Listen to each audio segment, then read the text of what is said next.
কে আমাকে বানাইলেন, কোত্থেকে আসলাম, কেন আসলাম? যিনি আমাকে বানাইলেন সেই মহান মালিক আমার, তিনি কি জন্য বানাইলেন?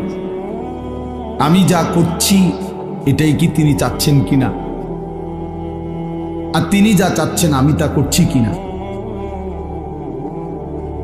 প্রতিনিয়ত যে মানুষগুলো কবরে যায়, মৃত্যুবরণ করে, কেউ নিজের ইচ্ছায় মরে না, মরতে চায়ও না, কিন্তু এক অদৃশ্য মালিক তাদেরকে নিয়ে যাচ্ছেন।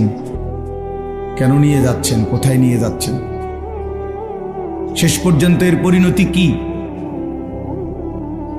আমাদের গন্তব্য কোথায়, মঞ্জিল কোথায়? এই বিষয়গুলো নিয়ে ভাবা, ফিকির করা, এটা অনেক বড় নিয়ামত।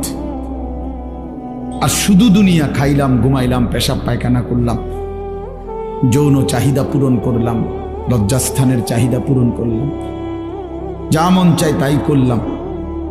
প্রিয় ভাই, এটা কাফির মুশরিকদের স্বভাব।